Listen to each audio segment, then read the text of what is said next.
तो मैं काला मोतिया के दिवस पे आप सबको बधाई देना चाहता हूँ कि भई बहुत से हमारे फ्रेंड्स ने ये एफ़र्ट किया है कि वो आप तक ये बात पहुँचाना चाहते हैं कि काला मोतिया क्या होता है। और सैंटन की तरफ से ये प्रयत्न किया गया है जिसमें हम आपके रूबरू होके ये बताने की कोशिश करेंगे कि काला मोतिया क्या है? क्यों इसको एक साइलेंट थीफ कहा गया है और क्यों इतना ये डेंजरस है?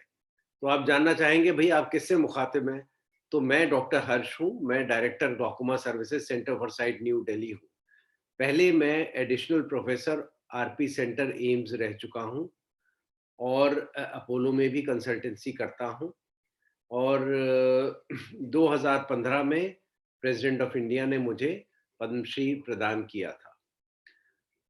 सबसे इम्पोर्टेंट बात आप बोलोगे कि भई काला मोतिया क्या होता क्या है काला मोतिया?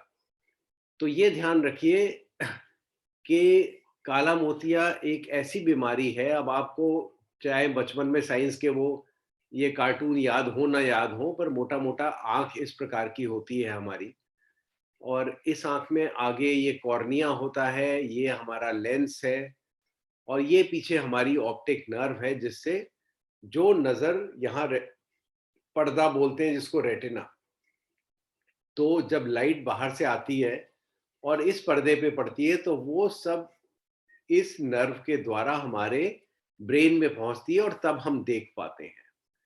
अब काला मोतिया में क्या होता है कि कुछ-कुछ ये जो छिद्र होते हैं बाहर, यहाँ इन जगहों से हमारी आँख में पानी बनता है और वो सब चीज़ों को खुराक देके वो पानी इन छेदों से बाहर चला जाता है। अब अनफॉर्च्यूनेटली जब काला मोतिया होता है तो ये छेद बंद हो जाते हैं। तो ये कुछ तो ये जेनेटिक कारण होते हैं, जैसे भई फैमिली में है तो उनमें ये जीन्स कुछ इस तरह की होती हैं कि 30-40 के उपरांत यहाँ पे ये छेद धीरे-धीरे बंद होने शुरू हो जाते हैं। पर कई बार अगर आँख की सर्जरी हो या आँख में चोट लग जाए या फिर जैसे थायराइड की डिज़ीज़ हो, डायबिटीज़ हो, हाइपरटेंशन हो, इन सब चीज़ों में भी ये छेद धीरे-धीरे बंद हो जाते हैं या एकदम से बंद हो जाते हैं और ये पानी बाहर नहीं जा पाता।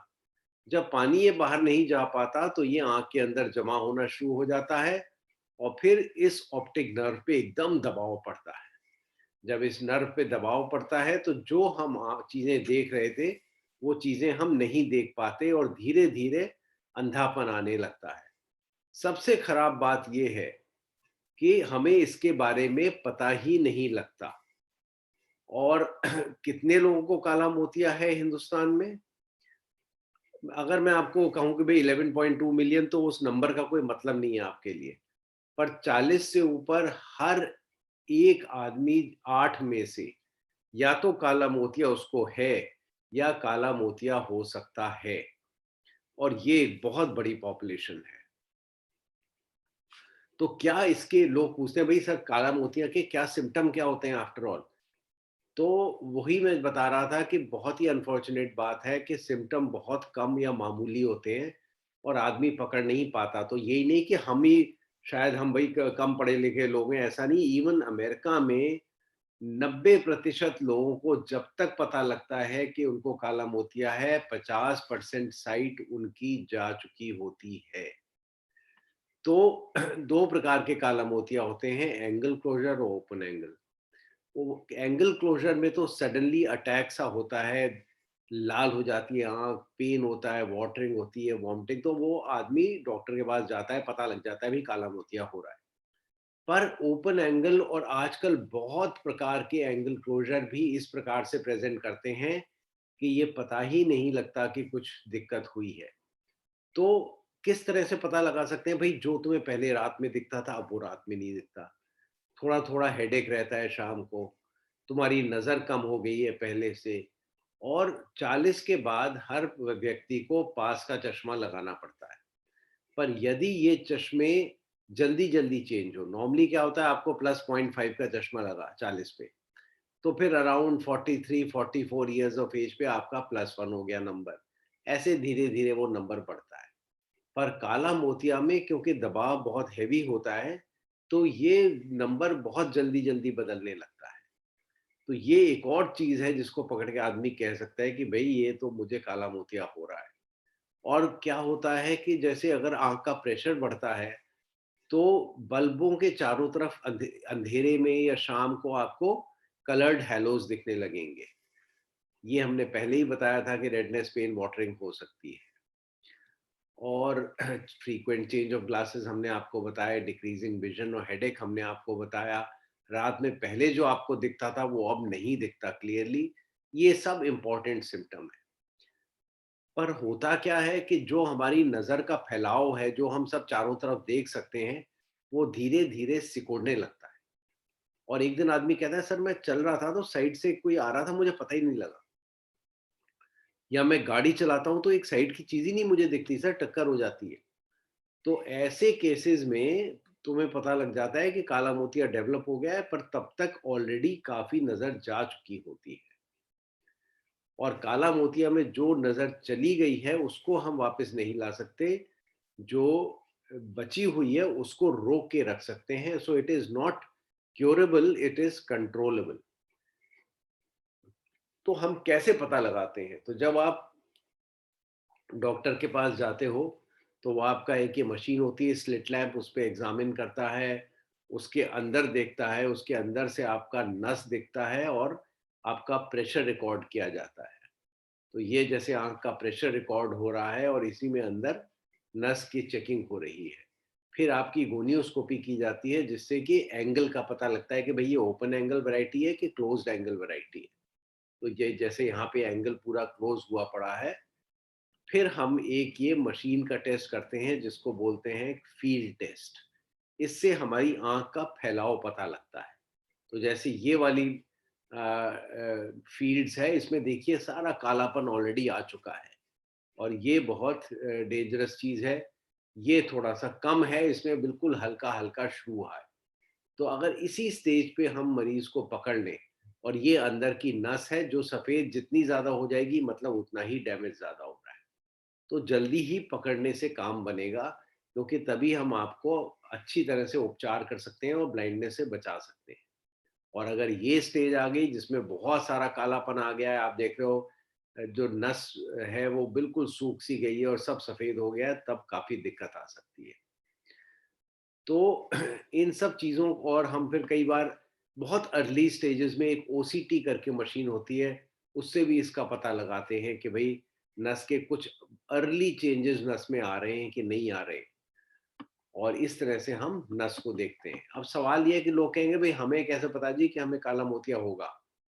वो तो क्या पंडित के पास जाऊँ भई? नहीं, ऐसा ज़रूरी नहीं है।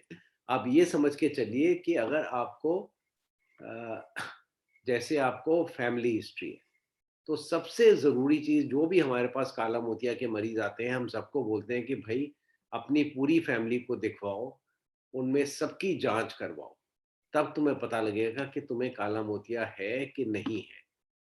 और क्योंकि अगर आपकी फैमिली में किसी को काला मोतिया है, तो नॉर्मल आदमी से आपके 10-20% चांसेस ज़्यादा हैं कि आपको काला मोतिया हो। अगर आपको हाई नंबर है चश्मे का, अगर आपका बीपी हाई है, अगर आपका शुगर हाई है, तो फिर इन सब चांसेस हैं कि आपको, या आपको स्टेरॉइड्स चल रहे हैं किसी चीज़ के लिए, तो इन सब में आपका काला मोतिया होने के चांसेस हैं। आप डॉक्टर के पास जाइए, कहिए कि भई प्लीज़ मुझे अच्छी प्रकार से चेक करो।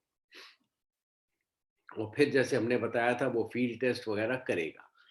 अब सवाल ये है कि भई चलो आपको काला मोतिया पकड़ा गया, तो अब क्या किया जाए? उसमें कोई घबराने की बात नहीं है।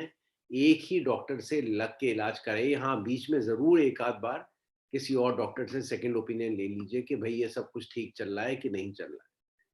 तो ट्रीटमेंट ऑप्शंस हमारे पास क्या हैं? अगर ये सब मशीनों द्वारा हमें पता लग गया कि भई आपको काला मोतिया है, तो पहली चीज़ तो ये कि भई आप घबराएँगे नहीं। नंबर 2, आप इमीडिएटली अपने सारे फैमिली मेंबर्स को भी चेक कराएँगे और डॉक्टर मोस्ट प्रोबेबली शुरू में आपका दवाइयाँ आपकी शुरू करेगा। तो हमेशा याद रखिएगा कि ड्रॉप्स को बिल्कुल जिस प्रकार से बताया है वैसे ही डालना है, अपने टाइम पे, हमेशा सेम टाइम पे डालना है। आँख की कैपेसिटी सिर्फ़ 1 ड्रॉप से भी कम है, तो 1 ही ड्रॉप डालिए। उससे एक्स्ट्रा आपने डाली तो वो स्किन पे जाएगी, स्किन पे एलर्जी करेगी और आपका पैसा भी वेस्ट होगा। तो पहले ड्रॉप्स दी जाएँगी और वेरियस प्रकार की ड्रॉप्स हैं हमारे पास, जैसे पाइलोकार्पिन, बीटा ब्लॉकर्स, और हर दवाई के कुछ-कुछ साइड इफ़ेक्ट हैं, तो वो उसमें से पर्चा निकाल के वो साइड इफ़ेक्ट्स आप ज़रूर पढ़ लीजिए। ब्राइमोनिडीन है, जिससे कई बार लोगों को बहुत नींद आती है, एलर्जी हो सकती है, जो उनको बच्चों में नहीं दिया जाता। फिर लेटेनोप्रोस्ट करके दवाइयाँ हैं, प्रोस्टाग्लैंडिन एनालॉग्स वगैरह हैं, सेफ्लोटैन है। तो इन दवाइयों से आँख का दबाव भी कम होता है, और पर हर दवाई के कुछ साइड इफ़ेक्ट भी हो सकते हैं, तो उनका पर्चा उसमें जो दिया गया है साइड पे, वो निकालिए, पढ़िए, और कोई आपको लगता है कि आपको साइड इफ़ेक्ट हुआ है, तो डॉक्टर को दिखाइए। जैसे कि लैशेज़ बड़े हो सकते हैं, पिगमेंटेशन हो सकती है बहुत ज़्यादा, तो दवाई बदली भी जा सकती है। अब यदि आपको एंगल क्लोज़र ग्लाकोमा है, तो पहला स्टेप ये होता है कि हम आपका लेज़र करते हैं। तो लेज़र में आँख के अंदर एक छोटा-सा छिद्र बढ़ाया जाता है, जिससे पानी आने-जाने का रास्ता थोड़ा खुल जाता है। कभी-कभी एएलटी या एसएलटी भी किया जाता है, जिससे ओपन एंगल ग्लाकोमा में थोड़ा-सा सहूलियत मिलती है पानी को बाहर जाने के लिए। और कभी-कभी गोनियोप्लास्टी भी की जाती है, तो ये various type of laser procedures हैं। और अगर इन सब चीज़ों से मामला नहीं कंट्रोल हो रहा, दवाई भी चल रही है, पर हर तरह की दवाई आज इंडिया में मौजूद है, और सब दवाइयाँ ऐड करके भी प्रेशर अगर कंट्रोल नहीं हो रहा, लेज़र भी हो गया, फिर भी प्रेशर कंट्रोल नहीं हो रहा, तो हम एक सर्जरी करते हैं जिसको ट्रेबेकुलेक्टमी कहते हैं, जो यहाँ पे दिखाई गई है। तो इनिशियली इस प्रकार की सर्जरी की जाती है। अगर ये सर्जरी नहीं सक्सेसफुल हो पाती, तो फिर हम दूसरी सर्जरी करते हैं, जिसमें वैल्व डाला जाता है। जैसा आप देख रहे होंगे कि अंदर एक वैल्व या ट्यूब पड़ा है, जिससे कि पानी बाहर जाने के रास्ते खुल जाते हैं। तो हर तरह की कॉम्प्लिकेटेड सर्जरी भी इंडिया में हो रही है। तो अब मेरे ख्याल से आपको काफ़ी क्लियर हो गया होगा कि घबराने की कोई ज़रूरत नहीं है।